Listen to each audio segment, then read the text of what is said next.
Namdev Shastri ऑफिशियलला subscribe करा. सिद्धांत ऐका, आनंदी, निर्भय व सुखी व्हा. धन्यवाद. लोभ, ज्याला लोभ नाही ते काम, दोन्ही नाही तो क्रोध. आणि जेव्हा सर्वेंद्रियावृत्ती, कोण ना कोणतरी तुम्हाला सोया मारत असतो, कोण ना कोणतरी जखमी करत असतं. प्रेम देणारा आत्मा असतो, परमेश्वर असतो. प्रेम माणसाकडे नाहीच, मागूच नका. शब्द पुन्हा सांगतो, प्रेम माणसाकडे नाहीच. जर प्रेम असतं तर तो दुखी का असता. सर्वेंद्रियावृत्ती घेऊनी खूप विस्तारपूर्वक विषय आहेत. जितकं आपल्या पदरात पडल, शेवटचा दिवस आहे तितकं घ्या. आणि ती वृत्ती जेव्हा आतमध्ये आत्म्याला मिळते ना, बाहेरचे सुख दुःख विसरून जातात. काय खातो आम्ही कासया, कैसे हे लागते नेनमुक्ती, जगद्गुरु तुकोबराय सांगतात. काही कळत नाहीत. कोणी निंदा कोणी वंदा. न निंदेचे शब्द त्रास देतात, न वंदनाचे शब्द. कोणी चांगलं म्हणलं तरी ते कानात जात नाहीत, कोणी वाईट म्हणलं तर हृदयापर्यंत पोहोचत नाहीत. हृदय देऊन टाकलेलं आहे आत्म्याला. हृदय सागर स्वरूप झालेलं आहे. ज्ञानोबांची ओवी आहे का, किती सुंदर आहेत पहा. ना तरी समुद्राची होऊनी ठेवले. शब्द आहे का, लहान नाहीये.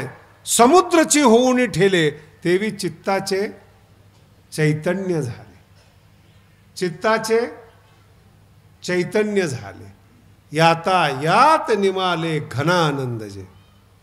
काय ओवी, चित्ताचे चैतन्य झाले. बस हेच रूप आहेत, ह्याच भाव आहेत. जेव्हा चित्ताचं चैतन्य झालं ना, चित्तच राहिलं नाही. दुःख देणार कुणाला, काय लक्षात ठेवणार, काय घडलं काय कळणार तुम्हाला. म्हणून भाव हे दोन मार्ग ज्ञानोबांनी सांगितलेले आहेत. एक तर भाव धरोनिया वाचे ज्ञानेश्वरी एक, नाहीतर विद्वत्तेनं बुद्धीनं ज्ञानेश्वरीची सेवा कर. हे दोन मार्ग आहेत. जर तुला ईश्वरापर्यंत भगवंतापर्यंत जायचं असेल, हे दोन मार्ग आहेत. ह्या दोन मार्गाने जाता येतं. बुद्धीनी पार करता येणार नाही. शब्दाचा सागर, शब्द समुद्रासारखे आहेत, ओलांडता येणार नाहीत. म्हणून सगळ्यात सोपा मार्ग आहे समर्पण. सगळ्यात छान मार्ग आहे श्रद्धा. सगळ्यात चांगला मार्ग आहे सद्बुद्धी, समर्पण. एकदा समर्पण केलं ना, आपोआप त्याचे गुण आपल्या अंगामध्ये येतात. ज्ञानेश्वरी नटखट आहे, तुमचं अंतःकरण सुद्धा तितकं प्रसन्न राहणार आहे. गंभीर नाही आहे ज्ञानेश्वरी. हे चित्रकारांनी फोटो काढलेत, ज्ञानोबा समाधीमध्ये बसलेले आहेत. हे चित्रकाराचं मत आहे की योगी शांत असतो. पण ज्ञानेश्वरी वाचा. ज्ञानेश्वरीच्या ओव्या चंचल आहेत, चतुर आहेत, रसिक आहेत, अर्थानं आणि रसानं भरलेल्या आहेत. ओवी भेटली ना, परमात्मा भेटल्यासारखा वाटतो. हिला ज्ञानेश्वरी म्हणतात. आपण ओवी समजतो, ती अप्सरा असते, रसानं ओथंबलेली असते. तिने आपल्याकडं पाहायचं असेल तर समर्पण पाहिजे, भाव पाहिजे तुमच्या अंतःकरणामध्ये. जेव्हा भाव प्रगट होतो, ओवी उकलते हो, आपलं स्वरूप दाखवते ओवी. आणि जेव्हा तुम्ही ओवीला भेटता, आलिंगन देता त्या ओवीला, ज्ञानोबा खूप सुंदर सांगतात. एकदा त्या ओवी स्वरूप झालात. आलिंगणे संताच्या ओवीची या, दिव्य झाली माझी मस्तक हे पाया. ज्ञानेश्वरीच्याच ठेविता, नाहीच दुसरं कोणी. इतक्या सुंदर ओव्या, इतक्या अर्थानं भरलेल्या ओव्या आहेत. म्हणून हा मार्ग आहे. बुद्धीला ज्ञानानं सजवा किंवा हृदयाला भावानं भरा. कोणतं सोपं वाटतंय तुमचा विषय. पण वारकरी संप्रदायामध्ये जर तुम्ही पाहिलं, भावानं भरलेली लोक आहेत. सकाळचा काकडा असेल तो भावानं ओथंबलेला आहे. अर्थ पाहण्याचा प्रयत्न करू नका बरं का काकड्यामध्ये. काही काही लोक फार विचित्र आहेत. त्यांना वाटते काकड्याचा अर्थ सांगावा. उठा पांडुरंगा प्रभात समयो पातला. एका शिकलेल्या माणसाने विचारलं, का हो देवाला उठवायची गरज आहे का. नाही, अगोदर तुला उठवायला पाहिजेत. मराठी कळते का. देवाला उठवत नाही आपण, देवाच्या निमित्ताने आपण उठतो. उठणं म्हणजे जागं होणे. मग सकाळचे अभंग जागे करतात आपल्याला ह्याला, आणि ती मनातले भाव प्रकट करतात हो. माझा खूप आवडता विषय आहे भाव म्हणजे काय. त्याच्यातलं एक उदाहरण सांगतो तुम्हाला. वर्षातली वारी करायची, एकादशी, आषाढी आणि कार्तिकी. चुकली एक वारी, अंगात ताप आला तुकोबरायांच्या. होतं जीवनामध्ये कधी कधी असं, लोक फार टेन्शन घेतात. वारी चुकली, वारी चुकली, चुकली म्हणून जास्त चोच मारतात. एक तर आपल्याला दुःख आहे चुकलं म्हणून, त्यांनी येऊन पुन्हा माकडाला जर जखम झाली ना ते जिवंतच राहत नाही. माहिती का तुम्हाला? नाही ना. माकडाला जखम झाली जिवंत नाही राहत. असं जखम कुठेही जखम झाली ना दुसरं माकड येऊन असं पाहतं. उत्सुकता आहे ना, जखम म्हणजे काय. तिसरं माकड येतं, ते अजून चौथं येतं, आता टोळी ना ती. ही एक जखम आहे, ते लागलेली थोडी जखम पूर्ण शरीर फाडून टाकते. नाही कळालं तुम्हाला? संसारिक लोकांना दुःख सांगितलं ना, सगळ्या गल्लीमध्ये शहरामध्ये तुमचं दुःख मोठं होऊन जातं. कुठेही गेले की लोक तुमच्याकडे शासंक दृष्टीने पाहतात. म्हणून जखम होऊ देऊ नका. जखमी जर झालात ना तर माकडाच्या संपर्कात राहू नका. एक वारी चुकली जगद्गुरु तुकोबरायांची, ताप आला अंगामध्ये. माझ्या दृष्टीने खरी वारी तीच आहे.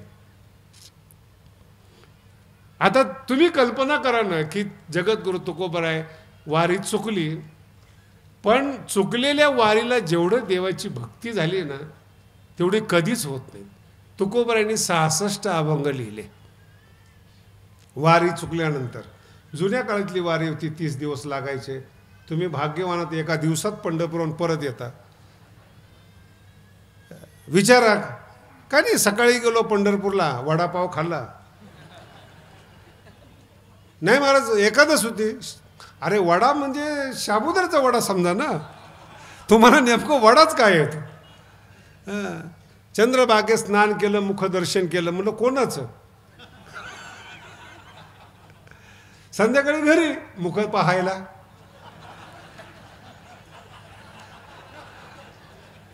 एका दिवसात वारी नाही. त्या वारी आहे ना, ही माझा अर्थ समजून घ्या. वारी ही नाही चालण्यासाठी, संसारातले दिवस बाहेर काढण्याचं वारी निमित्त आहे. 365 दिवस आपण संसाराला दिलेले आहेत. 20 दिवस संसारातले बाहेर काढतो, त्याचं निमित्त आहे ते.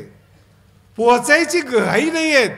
पोचण्यामध्ये जी उत्सुकता आहे ना ती मिळाल्यानंतर उत्सुकता राहत नाहीत.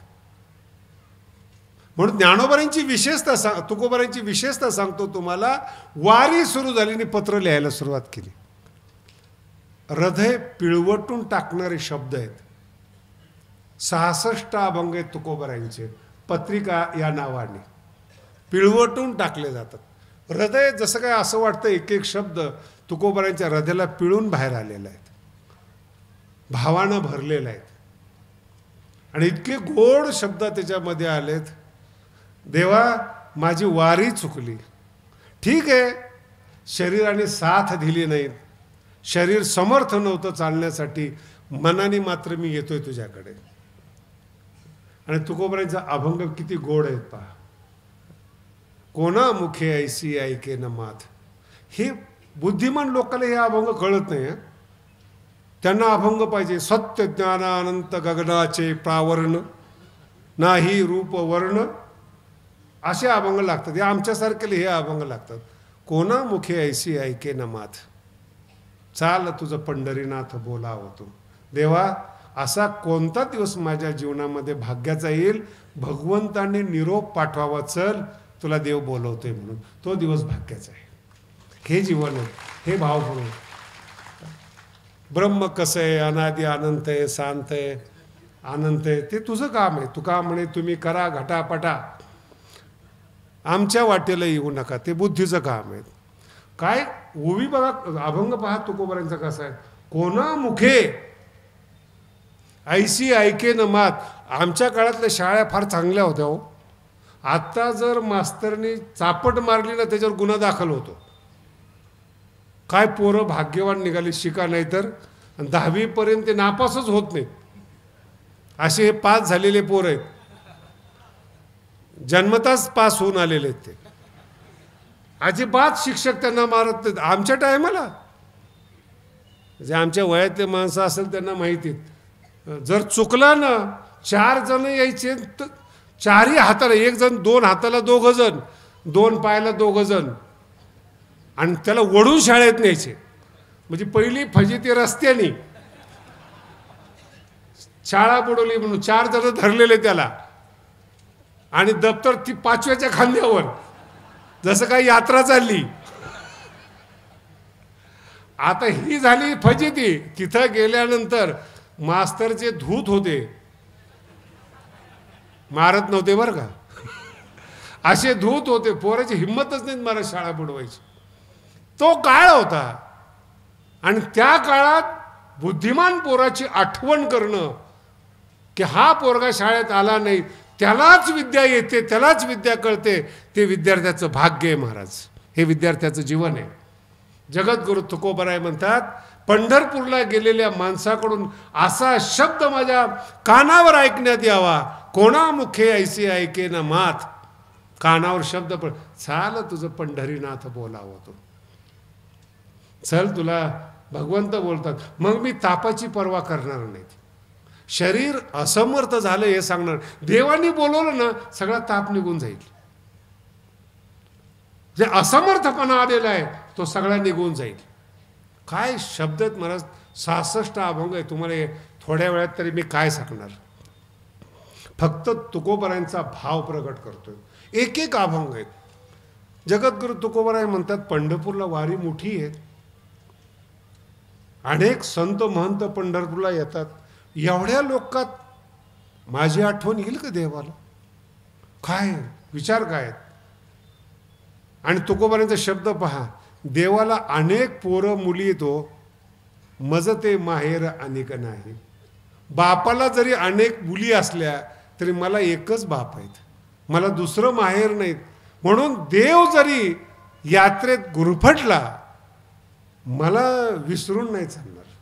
मज ते माहेर जगद्गुरु तुकोबराय म्हणतात, अनेक नाहीत. रागही येतो प्रेमामध्ये. जगद्गुरु तुकोबराय भलत असेल तर तुकोबरायला बोलतात आणि पुन्हा समजून सांगतात, अरे खूप वाईट बोललो मी भगवंताला. वाईट बोलल्यानंतर रागवेल तर ना. मराठी कळली का तुम्हाला? ही भाव शब्दाचा अर्थ आहे. कोपोनिया काय देईल उत्तर. रागवून का होईना बोलेल ना माझ्या बरोबर. ठीक आहे, रागवलं असेल, पण गप्प बसणं हे दुःखदायी आहे. हृदय तोडणार आहेत, रागवू दे. रागवून का होईना माझ्याशी तो बोलेल. काय तुकोबरायांचे शब्द, कोपोनिया काय देईल उत्तर. मी त्या उत्तराच्या प्रतीक्षेमध्ये आहेत. रागवू द्या. प्रेमामध्ये रागवणं वाईट नाही आहे. उलट ज्ञानोबराय म्हणतात, रागवलं तर प्रेम डबल होतं. रोसे प्रेम दुनवटे पढयेते याचेनी. हा शब्द विसरू नका. आवडणाऱ्या माणसाने रागवलं तरच प्रेम डबल होतं, नाही तर असलेलं नष्ट होतं. मग कुणी कुणावर रागवू नका. तर तुकोबरायांनी सांगितलं रागवायला. इतका लांब अर्थ नेऊ नका आमचा. पढयेते याचेनी. आवडत्या माणसाने जर रागवलं, कोपोनिया काय देईल उत्तर. रोज चित्ताची तळमळ आहे महाराज, रोज अभिव्यक्त करतात. जगद्गुरु तुकोबराय म्हणतात, बोटावर दिवस मोजतोय. माझे वारकरी गेले असतील, माझा निरोप देवाला सांगितला असेल, तुकोबराय आजारी पडलेले आहेत सांगितलं असेल रोज. आणि आता माझे वारकरी द्वादशी सोडून पुन्हा आपल्या परतीच्या प्रवासाला निघाले असतील. हा भाव आहे. इथं ज्ञान नाही आहेत, हृदय सक्रिय आहेत. इथं मेंदू लावायचा नाही आहेत, मेंदू लावणारचा विषय संपलेला आहे. भाव सक्रिय करायचे आहेत, हृदय सक्रिय करायचे आहेत. आणि एक एक दिवस हा मुक्काम संपला असेल, तो मुक्काम संपला असेल, तो मुक्काम संपला असेल, असं करत करत मुलाची आई जशी वाट पाहते, आतुरलेले डोळे असतात, ते डोळ्यांना सुद्धा ज्ञानोबरायची उपमा वेगळ्या वेगळ्या असतात. वाटुली पाहता शिनले डोळुले. डोळे नाही तर हे डोळे फार वासनामय असतात. तर डोळुले जे असतात ना ते प्रेममय असतात. आई आपल्या मुलाकडे पाहत असताना असे वटारून पाहत नाही, बारीक करून डोळे पाहते. किती निरीक्षण असेल संतांचं बघा तुम्ही. एकदम बारीक डोळे करते आणि निरीक्षण करते त्याच्याकडे. आणि जर कोणी एखादं न आवडतं असेल तर मग डोळे मोठे होतात. पाहिलेत ना तुम्ही? मी तुमच्याबद्दल नाही बोलत. वाटुली पाहता शिनेले डोळुले. छोटे छोटे डोळे, प्रेमाने ओथंबलेले, पाण्याने भरलेले डोळे. आणि जसे पंढरपूरहून वारकरी येतात, एक एक शब्द आहे हो, भागली ती देवा माझा नमस्कार घ्यावा. तुम्ही माझ्या माहेरून आलात, पंढरपूरवरून आलात, माझा नमस्कार घ्यावा. बसतात खाली आणि त्यांना विचारतात, का हो भगवंतानी माझी आठवण काढली होती का? एवढी एकच गोष्ट आहे, प्रेमाला काहीच लागत नाही, माझी आठवण काढली होती का? हेच जीवन नाही. देवाने विचारलं होतं का की सगळे आले पण तुकोबराय आले नाहीत? तो जो वारकरी होता तो खानदानी होता महाराज. त्यांनी देवाचा निरोप सांगितला. एक शब्द आला, तो शब्द ऐकल्याबरोबर त्याच पत्रिकेतला अभंग आहे, अमूप जोडिल्या सुखाची राशी. उपमा येता येणार नाहीत एवढं हृदय आनंदाने भरून आलं. अमूप जोडिल्या, जोडिल्या सुखाची राशी, पार त्या भाग्यासी नाही. काय एकच शब्द, फक्त देवाने आठवण काढली, विचारलं तुमच्याविषयी, तन्मय होता अंतःकरण. म्हणून ज्ञानेश्वरी भावनेतून जा आणि बुद्धीतून जा. नाही समजली तर समजण्याचा प्रयत्न करून घ्या. भाव धरा, हृदयानं सक्रिय करा. संवेदनशील हृदयाला ज्ञानेश्वरीच्या ओव्या आपोआप प्रकाशित होतात. लक्षात येते? प्रकाशित होतात हृदयामध्ये. हे तुकोबरायचं जीवन आहेत. नाही तर 400 वर्षापूर्वी न युनिव्हर्सिटी आहेत, न पुस्तकालय आहेत, न शिक्षण आहेत. त्याही काळामध्ये गाथा जन्माला येतो. ह्याच भाव शब्दाचा अर्थ आहे. यालाच भक्ती म्हणतात. जगद्गुरु तुकोबरायचा अभंग भाव. आणि तो भाव म्हणून ज्ञानेश्वरीमध्ये जे महत्व आहे, भाव एक कच्ची अवस्था आहे बरं का. भावातूनच पुढे भक्ती जन्माला येते आणि भक्ती पिकल्यानंतर त्याला प्रेम म्हणतात. ही पुढच्या अवस्था आहे. म्हणून जेव्हा तुम्ही ज्ञानेश्वरीकडे याल, फार डोकं लावू नका. कळालेच पाहिजे ओवी अशी करू नका. हृदय शुद्ध ठेवा. ओवी भाव प्रगट करेल. म्हणून तुम्हाला मी मगाशी भाव शब्दाचे अर्थ सांगितले. ओवी भाव प्रगट करेल. जिथे आपण जमलेलो आहोत भगवान बाबांच्या दरबारामध्ये, इथे भाव महत्वाचा आहे, मेंदू महत्वाचा नाही. मुंबई पुणे इथे सप्ते नाही होत. वाड्या तोड्याने बाबाचे सप्ते होतात. भावानी भरलेलं हृदय आहेत. 70 लाख रुपये खर्च करते आणि हे खर्च करून पुन्हा येतात. पण देव कर्ज कुणाचं ठेवत नाही. म्हणून जेव्हा ज्ञानोबरायाकडे याल, प्रार्थना करा ज्ञानोबरायाला, नसेल आमच्या जीवनामध्ये पण आम्हाला माफ करा, आम्हाला मांडीवर घ्या. एक ज्ञानोबरायांचा दृष्टांत आहेत, भावपूर्ण आहेत. त्या दृष्टांताने आजच्या ज्ञानेश्वरीची आपण सांगता करू. भगवान श्री ज्ञानोबराय लहानपणी 4-5 वर्षाचे असताना, तर ज्ञानोबराय ज्ञानेश्वरी ज्याला कळते ना त्याला कळतात की ज्ञानोबराय किती खोडकर होते. निवृत्तीनाथ शांत होते, काका अनुयायी होते, मुक्ताबाईचा तर प्रश्नच नाही. पण ज्ञानोबराय थोडे नटखट होते, चंचल होते. पावसाचे दिवस होते, सिद्धपेठात ज्ञानोबराय राहत होते. चिखल झालेला होता. रुक्मिणी माता 4 वर्षाच्या 5 वर्षाच्या ज्ञानोबरायला पकडायला जाते, सापडत नाहीत. आणि चिखलाने भरलेल्या जागेमध्ये ज्ञानोबराय जातात. थोडी कल्पना करा, योग्याचं शरीर.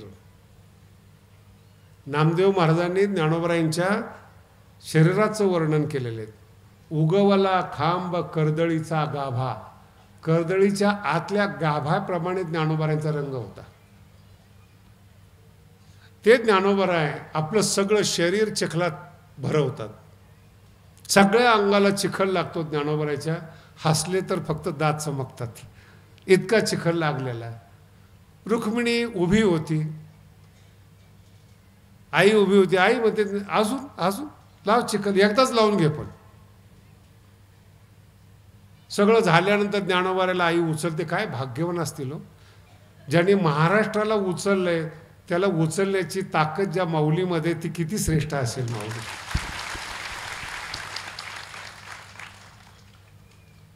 उचललं, इंद्रायणीमध्ये नेलं, स्वच्छ धुतलं माऊलीला, अंगाचा सगळा चिखल काढला, मांडीवर बसवलं आणि एक एक घास ज्ञानोबारायला भरवला तिने, एक एक घास.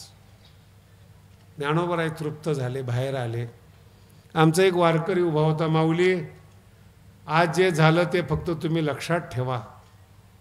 ज्ञानोबाराय म्हणले काय झालं? काही झालं नाहीत. आपण चिखलात पडला, सगळ्या अंगाला चिखल लागला, आपल्या आईने उचललं, धुतलं, मांडीवर बसवलं आणि घास खाऊ घातला. फक्त एवढं लक्षात ठेवा. अरे ती माझी आई आहे. माऊली काय म्हणतात? ती माझी आई आहे, तिचं कर्तव्य आहे. माऊली, तुम्ही आमची माऊली आहात. संसारामध्ये आम्ही पापाच्या चिखलामध्ये, संसाराच्या चिखलामध्ये आम्ही बुडालो असेल, आमच्या अंगाला पापाचा चिखल लागला असेल, संसाराचा चिखल लागला असेल, आम्हाला संसारातून उचलताना माऊली मागे पुढे पाहू नका. ज्ञानगंगेमध्ये आम्हाला स्नान करा. आमच्या अंगाला लागलेला पापाचा आणि संसाराचा मळ धुवून काढा. मांडीवर बसवा. जे ज्ञानेश्वरी सारखं तुमचं भोजन आहे ब्रह्मरसाचं, तो घास आम्हाला खाऊ घाला. माऊली, तुम्ही आमची माऊली आहात. एवढी प्रार्थना करू आणि आजची सेवा या ठिकाणी थांबू. यानंतर भजनाचं गायन आहे रघुनाथजी खंडाळकरचं. 7 ते 8 ज्यांना ऐकायचं असेल त्यांनी इथेच ऐका. आणि 9 ते 11 आपलं कीर्तन आहेत. 90व्या नारळी सप्ताची आज सांगता होते. जवळपास ही शेवटचीच ज्ञानेश्वरी आहे असं माझ्या हृदयाला वाटतं. पण जर कधी झाली तर 2-3 दिवसाची करता येईल. खूप सारा विषय मी सांगितलेला आहेत आणि जेवढं तुम्हाला लागतं तेवढं यूट्यूबला आहे, सोशल माध्यमावर आहेत. आता जे जेवण तयार झालेले आहेत ते मलासुद्धा खाण्याची इच्छा आहे एकांतामध्ये. तेव्हा मी सगळ्यांना सांगतो की माऊली, थोडा एकांत मिळावा. थोडं राहिलेलं जे ज्ञानेश्वरीचं ब्रह्मरसाचं भोजन आहे, बुद्धी मिळे एकांती प्रिया जैसे, असे दिवस माझ्याही जीवनात यावे म्हणून थोडं लोकसंग्रहापासून लांब जातोय, लोकापासून दूर होतोय आणि ज्ञानोबारांच्या सान्निध्यात मांडीवर बसून ब्रह्मरसाचं जेवण करतोय. एवढं बोलून इथं थांबतो. पुंडलिक वरदे हरी विठ्ठल. ज्ञानेश्वर महाराज की जय.